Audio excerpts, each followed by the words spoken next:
हाँ जी, तो next question start कर रहे हैं आपके chapter trial balance and errors से। हमारे पास कोई जो क्वेश्चन है इस बार, तो क्वेश्चन की एक बार गिवन रिक्वायरमेंट समझ लेते हैं क्या दिया हुआ है क्वेश्चन में। तो क्वेश्चन कहता है following is a trial balance as at 31 March. तो 31 मार्च को हमें ट्रायल बैलेंस दिया हुआ है। ट्रायल बैलेंस के अंदर हमें अकाउंट्स दिए हैं, डेबिट और क्रेडिट कॉलम दिया हुआ है, जैसे कैपिटल है 3,20,000, फिक्स एसेट है 1,80,000 एंड सो ऑन, यानी आइटम्स दिए हुए हैं, नेम ऑफ अकाउंट्स दिए हैं। ट्रायल बैलेंस के बाद इन्होंने आगे इंफॉर्मेशन दी है, having prepared the trial balance, यानी ट्रायल बैलेंस प्रिपेयर करने के बाद पता लगा it was discovered that following transactions remain unrecorded, यानी कुछ ट्रांजेक्शन्स को हम रिकॉर्ड करना भूल गए, हमने उन्हें रिकॉर्ड नहीं किया बुक्स में। ठीक है, जैसे हमारे पास 4 ट्रांजेक्शन है, गुड्स सोल्ड ऑन क्रेडिट हम रिकॉर्ड करना भूल गए, paid to creditor by cheque 22,000 वो रिकॉर्ड करना भूल गए, goods worth ₹7,000 were return to supplier, इसकी भी हम अकाउंटिंग करना भूल गए, पेड सैलरी 15,000 बाय चेक, ये भी हम रिकॉर्ड करना भूल गए। Now what is the requirement of question? Question कहता है पास journal entries for the above mention transactions. ये जो ट्रांजेक्शंस दी हैं ऊपर 4 जो आप रिकॉर्ड करना भूल गए, ठीक है, तो उनको आपको अकाउंटिंग में लेकर आना है। तो क्या होगा उनकी जर्नल एंट्री होंगी, वो लेजर में इफेक्ट डालेंगी और फाइनली आपके ट्रायल बैलेंस में जुड़ेंगी। तो क्वेश्चन कहता है पास journal entries for the above mention transactions, जो 4 ट्रांजेक्शन उनकी जर्नल एंट्री करनी है, and then post them into ledger, फिर उनको लेजर में पोस्ट करना है, and then redraft the trial balance, और फिर क्या करना है जी, ट्रायल बैलेंस को रीड्राफ्ट करना है। तो आइए मेरे साथ, तो हम सबसे पहले जर्नल एंट्रीज कर लेते हैं इन चारों ट्रांजेक्शन की। पहले ट्रांजेक्शन है goods sold on credit amount to 40,000, 40,000 रुपए का सामान आपने बेचा है, ठीक है, क्रेडिट पर। तो ये जर्नल का फॉर्मेट है जी आपके सामने, डेट वगैरह मैंने नहीं डाली है यहाँ पे, ये पर्टिकुलर्स आ गया। चलिए, तो पहली एंट्री देखें, आपने गुड सेल किए हैं क्रेडिट पर, यानी कि आपके डेटर बढ़ जाएंगे, उधार में बेचा है सामान, तो debtors account debit to credit, क्या होगा जी, क्रेडिट हो जाएगा सेल्स अकाउंट। चलिए, कितने का सामान बेचा, 40,000 का बेचा। चलिए, ये लीजिए एंट्री आ गई। नरेशन क्या आ जाएगी, गुड्स सोल्ड ऑन क्रेडिट, उधार में आपने सामान बेच दिया। दूसरी बात आइए जी, दूसरे पॉइंट पर आइए, यानी दूसरी क्वेश्चन एंट्री पर आइए, दूसरी ट्रांजैक्शन पर आइए। Paid to creditors 22,000 by cheque, आपने क्रेडिटर्स को पेमेंट की है 22,000 की बाय चेक, तो क्रेडिटर्स को पेमेंट कर दी तो क्रेडिटर्स कम हो जाएंगे। Creditors account debit to bank, कितने की पेमेंट की, 22,000 की, 22,000 डेबिट कॉलम में, 22,000 क्रेडिट कॉलम में। ठीक है, आइए नरेशन क्या लिखेंगे, amount paid to creditors. Then third हमारे पास है, तीसरी बात क्या है सुनिए, तीसरा क्वेश्चन हमें कहता है goods worth ₹7,000 were return to supplier, आपने रिटर्न कर दिए, तो ये परचेज रिटर्न आ गई, आपने सामान खरीदा था वापस भेज दिया, तो क्रेडिटर्स फिर कम हो जाएंगे, क्रेडिटर कम होंगे तो डेबिट हो जाएगा। क्रेडिटर्स अकाउंट डेबिट टू, हम एज्यूम कर रहे हैं जो परचेज हुई होंगी वो हमने उधार में खरीदी होंगी, या जो सप्लायर है, क्रेडिटर क्या है हमारा, सप्लायर है, टू परचेज रिटर्न अकाउंट। ठीक है, कितने का सामान, 7,000 रुपए का। चलिए जी, नरेशन क्या लिखेंगे, गुड्स रिटर्न टू सप्लायर, आपने सप्लायर को माल वापस भेज दिया। इसके बाद लास्ट ट्रांजैक्शन है हमारे पास, फोर्थ ट्रांजैक्शन क्या है, पेड सैलरी 15,000 बाय चेक, आपने 15,000 की सैलरी पे कर दी, यानी खर्चा हो गया जी, तो खर्चा अकाउंट डेबिट, यानी salaries account debit to bank, bank account.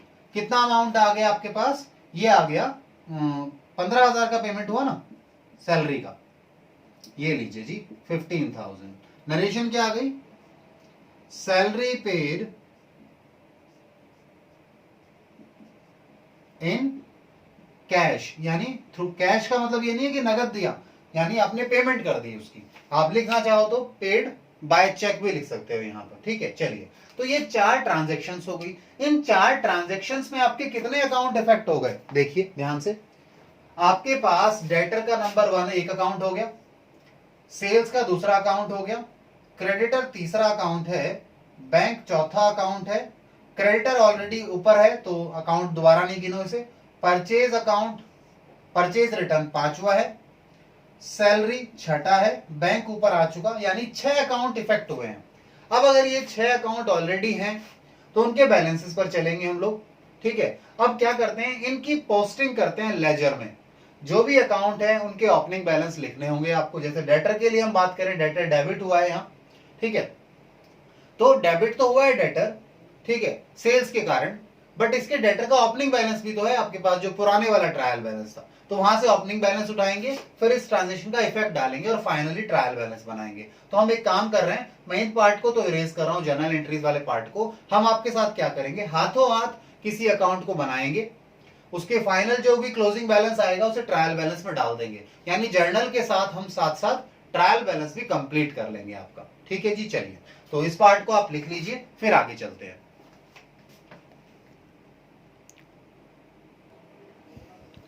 हाँ जी, तो अब हम चलते हैं आगे।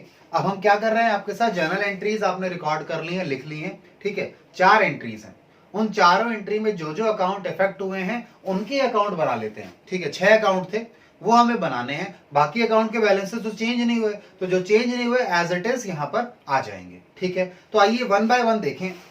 हम ऐसा करते हैं, हम ट्रायल बैलेंस से देखते हैं क्या प्रोसीजर अपना रहे हैं। ट्रायल बैलेंस को देखते हैं और ट्रायल बैलेंस में जो अकाउंट आ रहा है, अगर उसके अगेंस्ट जर्नल एंट्री में एडजस्टमेंट कोई है तो उसका अकाउंट यहाँ बनाएंगे, उसका फाइनल बैलेंस निकालेंगे और ट्रायल बैलेंस में डालेंगे। अगर अकाउंट के अगेंस्ट में कोई ट्रांजेक्शन नहीं हुई, कोई जर्नल एंट्री नहीं है, यानी कोई चेंज नहीं है, तो उसको सीधा का सीधा ट्रायल बैलेंस में लिख देंगे।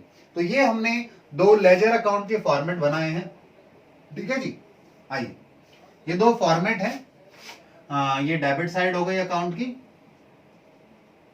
ये क्रेडिट साइड हो गई अकाउंट्स की। चलिए, तो देखिए सबसे पहले हमारे पास इस क्वेश्चन के अंदर है G capital account. Capital account 3,20,000 है और आपकी एंट्रीज में देखो, चारों एंट्री में किसी में भी कैपिटल अकाउंट नहीं आ रहा। इसका मतलब क्या है, कैपिटल अकाउंट में कोई इफेक्ट नहीं आया, जो उसका ओपनिंग बैलेंस था वही क्लोजिंग बैलेंस है, यानी हमारे लिए। तो क्रेडिट लिखो 3,20,000 का ट्रायल बैलेंस में। Capital account 3,20,000। उसके बाद देखिए नेक्स्ट अकाउंट हमारे पास है जी फिक्स एसेट्स का अकाउंट 1,80,000। फिक्स एसेट के रिलेशन में भी कोई जर्नल एंट्री में आपने अकाउंट नहीं यूज किया। आइए,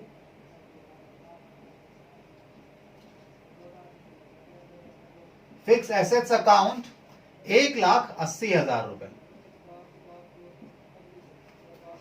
इसके बाद फिक्स एसेट्स के बाद आपके पास जी नेक्स्ट क्या है, 1 मिनट सॉरी, हाँ, ड्राइंग्स अकाउंट। ड्राइंग अकाउंट जरूर आया था शायद, नहीं आया, सॉरी। ड्राइंग अकाउंट मुझे कहीं और का याद आ गया। ड्राइंग अकाउंट में भी कोई एडजस्टमेंट नहीं है, तो ड्राइंग अकाउंट का बैलेंस भी वही आ जाएगा जो पहले था। कितना है ड्राइंग अकाउंट में, 60,000 रुपए का अमाउंट है। इसके बाद ड्राइंग्स के बाद आता है नेक्स्ट डेटर। डेटर देखो, डेटर का अकाउंट था, डेटर का एडजस्टमेंट पहली जर्नल एंट्री में है, तो डेटर का अकाउंट हम यहां इस तरीके से बनाते हैं, देखिए डेटर्स अकाउंट। और ये डेबिट क्रेडिट तो वो लिखने की जरूरत तो नहीं है, आप कहो तो मैं लिख देता हूं। किसी बच्चे को लगेगा सर आपने प्रॉपर फॉर्मेट नहीं बनाया, स्पेस का इश्यू होता है इसलिए मैं नहीं बना पा रहा हूं कई बार। अमाउंट, अमाउंट पर्टिकुलर्स, और जर्नल फोलियो, लेजर फोलियो वो मैंने नहीं बनाए हैं, वो आप लोग बना लेना, पर्टिकुलर्स, ठीक है। डेटर का अकाउंट्स का ओपनिंग बैलेंस लाओ, टू बैलेंस ब्रॉट डाउन। कितना है जी आपके ट्रायल बैलेंस में, देखो डेटर का बैलेंस है 2,40,000 रुपए, तो 2,40,000 रुपए बैलेंस है। इसके बाद पहली एंट्री में, जर्नल एंट्री में पहली एंट्री में आपने डेबिट किया है डेटर को सेल्स के कारण 40,000 से, तो वो एंट्री भी आएगी टू सेल्स। ये आपने पहली जर्नल एंट्री की थी आपकी जो जर्नल में पहले, वहां पे किया 40,000 से। और देखो कहीं डेटर इफेक्ट हुआ है क्या जर्नल एंट्रीज में? और तो मेरे ख्याल से कहीं भी नहीं है, तो आपका यही क्लोजिंग बैलेंस आ जाएगा बाय बैलेंस कैरेट डाउन। कितना? 2,80,000। चलिए, तो ये अकाउंट बन गया, 2,80,000 रुपए आ गए। ठीक है, अब ये क्लोजिंग बैलेंस डेटर का डेबिट बैलेंस है, क्रेडिट में लिखा है बट है तो बैलेंस डेबिट, तो यहां लिख दीजिए उसको डेटर्स अकाउंट। कितना जी? 2,80,000। चलिए, इसके बाद आते हैं नेक्स्ट। डेटर के बाद अब अपने जर्नल में भी टिक कर लीजिएगा कि मैंने ये वाला पार्ट कर लिया है। चलो मैं भी टिक कर देता हूं कि मैंने डेटर को एडजस्ट कर दिया। ठीक है, इसके बाद देखिए नेक्स्ट आपके पास डेटर के पास क्रेडिटर का अकाउंट है, और क्रेडिटर का अकाउंट भी 2 बार आया है आपने जो जर्नल एंट्री अभी की उसमें, तो क्रेडिटर का अकाउंट भी बना लें हम लोग। आइए, क्रेडिटर का अकाउंट भी बना लो। वही पर्टिकुलर्स अमाउंट, पर्टिकुलर्स अमाउंट। ठीक है, क्रेडिटर्स का इन्होंने जो बैलेंस दे रखा है वो 1,80,000 रुपए दे रखा है, यानी कि बाय बैलेंस ब्रॉट डाउन। कितना? 1,80,000 रुपए। उसके बाद आपने जर्नल एंट्री में 2 जर्नल एंट्री की है, एंट्री नंबर 2 और 3 में, दोनों में डेबिट हुआ है क्रेडिटर। पहले किसके कारण हुआ है? पहले हुआ है बैंक के कारण, सेकेंड एंट्री में हुआ था। जर्नल अपने सामने रखना, क्लैरिटी मिल जाएगी। और दूसरा हुआ है परचेज रिटर्न के कारण, परचेज रिटर्न अकाउंट के कारण हुआ है। कितने से हुआ है परचेज रिटर्न के कारण? ये 7,000 रुपए से। तो ध्यान से देखो, आपको क्रेडिटर को कितने पैसे देने थे जी? आपने क्रेडिटर को 1,80,000 रुपए देने थे, जिसमें से 22 नगद दे दिए और 7,000 क्या दिए? 7,000 का सामान वापस कर दिया आपने। तो अब कितने देने हैं आपने, वो कैसे निकालोगे? टू बैलेंस कैरी डाउन, यानी क्लोजिंग बैलेंस। ये बैलेंसिंग फिगर आ जाएगा। ठीक है, टोटल करो दोनों साइड को, 1,80,000 और इधर भी 1,80,000 ही लाना है, तो बैलेंस करना पड़ेगा। इन दोनों को माइनस करो 180 में से, तो ये बात करें 29, 1,51,000, 1,51,000 क्रेडिटर का बैलेंस आ गया 1,51,000। आइए लिख दें यहां पर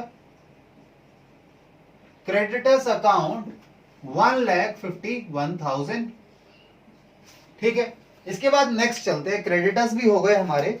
अब आता है परचेज अकाउंट। तो परचेज अकाउंट देखो, इसके लिए जर्नल एंट्रीज में कोई इफेक्ट नहीं आया। ठीक है, आपके जर्नल एंट्रीज में कोई भी ट्रांजैक्शन नहीं है जो परचेज अकाउंट को हिट करती हो। तो purchase account as it is trial balance में चला जाएगा विदाउट एनी चेंज, 7,10,000। आइए, परचेज अकाउंट 7,10,000 चला जाएगा यहां पे। डेबिट बैलेंस, खर्चा है जी, डेबिट होगा। इसके बाद देखिए परचेज के बाद सेल्स अकाउंट। तो सेल्स अकाउंट देखिए, सेल्स अकाउंट इफेक्ट हुआ है, तो सेल्स अकाउंट हमें बनाना पड़ेगा। मैं ये अकाउंट एरेज कर देता हूं, यहां सेल्स अकाउंट बना लेते हैं अगला हम। ठीक है, चलिए ये हम नाम बदल देते हैं इसका, और ये क्रेडिटर को भी हटा देते हैं। क्रेडिटर की जगह भी नया अकाउंट बनाएंगे कोई, जहां यूज हो जाएगा ये फॉर्मेट। आइए देखिए जी, आइए सेल्स अकाउंट बनाएं। सेल्स हमारे पास कितने की है? 10,50,000 की। सेल्स अकाउंट की बात करो, कितने की है जी? बाय बैलेंस ब्रॉट डाउन 10,50,000 का बैलेंस ट्रायल बैलेंस से ले लिया आपने। ठीक है, उसके बाद आपने सेल्स की है जी 40,000 की। किसके कारण? उधार में की है, डेटर अकाउंट से आ गया 40,000 रुपए। और देखो इसके अलावा और कहीं सेल्स अकाउंट हिट हुआ है क्या? नहीं हुआ। तो यानी सेल्स का बैलेंस, आपको पता है नॉमिनल अकाउंट है, हम इसे बैलेंस नहीं करेंगे, ट्रांसफर करेंगे पीएल में। अब कहोगे यहां बैलेंस क्यों लिया है? क्योंकि बताना था ना ट्रायल बैलेंस से आया है, क्योंकि काफी ट्रांजेक्शन रही होंगी जिसके कारण टोटल सेल्स की वैल्यू कितनी आई? 10,50,000 थी, और सेल्स हो गई 40,000 की। तो टोटल सेल्स कितनी हो गई? 10,90,000 की। इन दोनों को टोटल करो। तो आइए सेल्स का अमाउंट भी लिख दें, क्रेडिट आएगा 10,90,000। चलिए इसके बाद हम आगे चलें। नेक्स्ट चलिए जी, सेल्स के बाद बैंक का बैलेंस। बैंक अकाउंट इफेक्ट हुआ है, हाँ जी बैंक अकाउंट इफेक्ट हुआ है, 2 बार हुआ है, तो बैंक अकाउंट भी बनाना पड़ेगा यहां पर। आइए बैंक अकाउंट बनाएं। बैंक अकाउंट का ट्रायल बैलेंस से जो बैलेंस आ रहा है वो कितना है जी, 45,000 रुपए। ठीक है, आइए लिखें। टू बैलेंस ब्रॉट डाउन 45,000 रुपए यानी 45,000। इसके बाद इस बैलेंस को लिखने के बाद आपके पास जर्नल में आपने 2 बार बैंक को क्रेडिट किया है, दोनों बार, एक बार 22,000 से, एक बार 15,000 से। 22,000 जब किया है तो क्रेडिटर के कारण किया है, यानी पेमेंट किया है क्रेडिटर को 22,000 का, जर्नल एंट्री देख सकते हैं। और फिर एक बार आपने सैलरी पे की है 15,000 रुपए। ठीक है, तो 45 में से कितना चला गया जी, ये आपका चला गया 7 और 37 चला गया। 37 गया तो 3 और 5 8,000 बच गए। देखो बैंक कितना बच जाएगा जी, 8,000 बच रहा है। 45 में से 37 हटा दो तो ये आ जाएगा बाय बैलेंस कैरिड डाउन। कितना आया, 8,000। ये बैलेंसिंग फिगर है। अब दोनों साइड बराबर हैं, कितना, 45,000 45,000। चलिए जी, अब 45,000 आ गया बैंक का बैलेंस, तो इसे यहां लिख दो ट्रायल बैलेंस के अंदर। 8,000 बैलेंस आ गया। 45 तो पहले था, 2 पेमेंट हो गई, अब बैलेंस कितना बचा है बैंक में, 8,000 का बचा है। इसके बाद आ जाइए जी, बैंक के बाद कैश इन हैंड। कैश से कोई ट्रांजेक्शन नहीं हुआ, कैश 30,000 का एज इट इज आ जाएगा ट्रायल बैलेंस में। ठीक है, कैश अकाउंट लिख दो या कैश इन हैंड लिख दो, एक ही बात है। कितना है cash in hand, trial balance में दिया है अमाउंट 30,000 रुपए, 30,000। आइए लिख लें इसको। इसके बाद नेक्स्ट हमारे पास है जी सैलरी। सैलरी का एडजस्टमेंट करना पड़ेगा, इसका अकाउंट बनाना पड़ेगा, क्योंकि क्वेश्चन ने बोला है जो भी ट्रांजेक्शन्स हुई हैं उनमें जो अकाउंट आए हैं लेजर पोस्टिंग करनी पड़ेगी। तो लेजर पोस्टिंग कहां करोगे, लेजर अकाउंट बना के दिखाना पड़ेगा। चलिए आइए जी, इन दोनों को मैं इरेज कर दूं और फिर हम सैलरी अकाउंट बना लेते हैं आपके पास, और भी जो अकाउंट बनाने पड़ेंगे वो भी बना लेंगे। आइए जी, सैलरी अकाउंट में देखें तो सैलरी अकाउंट का इन्होंने बैलेंस दिया है 1,65,000 रुपए। 1,65,000 रुपए खर्चा है तो डेबिट बैलेंस ही दिया होगा। To balance brought down 1,65,000। 1,65,000। 1,65,000 के बाद सैलरी अकाउंट आपका डेबिट हुआ है 15,000 से। किसके कारण, बैंक से, यानी पेमेंट हुई है बैंक से। तो 1,65,000 पहले था, 15 और आ गया, तो कितना हो गया जी, 70, 80। 1,80,000 का अब टोटल कितना आ गया। इसका नॉमिनल अकाउंट है, इसलिए बैलेंस नहीं करके दिखा रहा, ठीक है, क्योंकि पीएनएल में ट्रांसफर होगा ये। तो 1,80,000 रुपए सैलरी से आ गया आपके पास ट्रायल बैलेंस में। सैलरी अकाउंट कितना हो गया जी, 1,80,000। 1,80,000 डेबिट बैलेंस आएगा क्योंकि खर्चा है। सैलरी के बाद लास्ट है जी रेंट। रेंट के लिए कोई भी एडजस्टमेंट नहीं है, तो रेंट सीधे के सीधे ऐसे ही चला जाएगा। रेंट अकाउंट में कोई एडजस्टमेंट नहीं है, कोई एंट्री नहीं थी इसकी। कितना है रेंट अकाउंट, 1,20,000। रेंट के बाद नेक्स्ट क्या करे जी, नेक्स्ट और कुछ तो नहीं है यहां पर ध्यान दीजिए एक बार आप अपनी जर्नल एंट्रीज पर। आपने कौन कौन से अकाउंट बना दिए, देखो आपने डेटर बना दिया, सेल्स बना दिया, क्रेडिटर भी बना दिया, बैंक बना दिया, सैलरी और परचेज रिटर्न नहीं बनाया, तो परचेज रिटर्न का अकाउंट बनाना पड़ेगा। ठीक है, पोस्टिंग करनी है ना इसकी। सैलरी आप बना चुके, बैंक आप बना चुके, तो एक अकाउंट बच गया हमारा। आइए उसे और बना लें, purchase return account. Purchase return account, इसका कोई ओपनिंग बैलेंस नहीं है क्योंकि इसके नाम का ट्रायल बैलेंस में कोई अकाउंट ही नहीं था, तो नया अकाउंट खुल गया। ठीक है, किसके कारण खुला है, ये खुला है जी आपके क्रेडिटर के कारण। परचेज रिटर्न क्रेडिट हुआ है बाय क्रेडिटर। अमाउंट कितना है जी, अमाउंट है 7,000। तो परचेज रिटर्न का बैलेंस कितना आ गया, नॉमिनल अकाउंट है, पीएनएल में जाना है, आप इसे लिखेंगे क्रेडिट में 7,000। परचेज रिटर्न अकाउंट क्रेडिट में 7,000 रुपए। चलिए अब काम खत्म हो गया, ठीक है। अब क्या करना है, हमने कुछ नहीं करना, बस टोटल लिख देने हैं इनके, ठीक है। और स्पेस अगर लगी नीचे दिक्कत आ रही है तो आप ऊपर भी टोटल कर सकते हो, कोई दिक्कत नहीं, यहां टोटल कर लो, यहां बता दो जी टोटल करके, ठीक है। नीचे अगर स्क्रीन पर नहीं आए, चलिए तो टोटल कीजिए आप दोनों साइड को और मुझे बताइए कितना अमाउंट आएगा। चलिए मैं वेट कर रहा हूं आप लोगों का, जल्दी बताइएगा।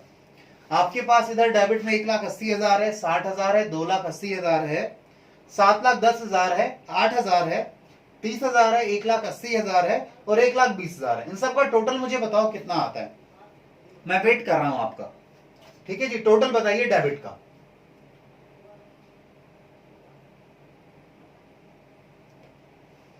कितना है, 15,68,000, यानी कि 15,68,000। चलिए अब इसके बाद आइए आप क्रेडिट पर। क्रेडिट साइड का टोटल करो, 3,20,000 है, 1,51,000 है, 10,90,000 है और 7,000 है। इनका भी टोटल कीजिए कितना आ रहा है। सेम आता है तो बात अच्छी है, आंसर मैच कर जाएगा, अदरवाइज कुछ प्रॉब्लम हो सकती है। सेम आ रहा है जी 15,68,000, ठीक है। सेम आ रहा है जी 15,68,000। चलिए तो क्वेश्चन खत्म हो गया। हमने इस क्वेश्चन में जो रिक्वायरमेंट थी कि जर्नल एंट्रीज बनाओ, फिर लेजर में पोस्टिंग करो और फिर ट्रायल बैलेंस बनाओ, हमने सारा कर लिया। लेजर मैंने आपको साथ साथ करके दिखा दिए, उनकी पोस्ट और जर्नल एंट्री से इनकी पोस्टिंग की थी लेजर में, ठीक है। ट्रायल बैलेंस की रिक्वायरमेंट थी तो ये ट्रायल बैलेंस आपका यहाँ स्क्रीन पर है। तो क्वेश्चन खत्म हो गया है, आप इसे नोट डाउन कीजिए, फिर नेक्स्ट क्वेश्चन पर चलेंगे हम लोग, ठीक है।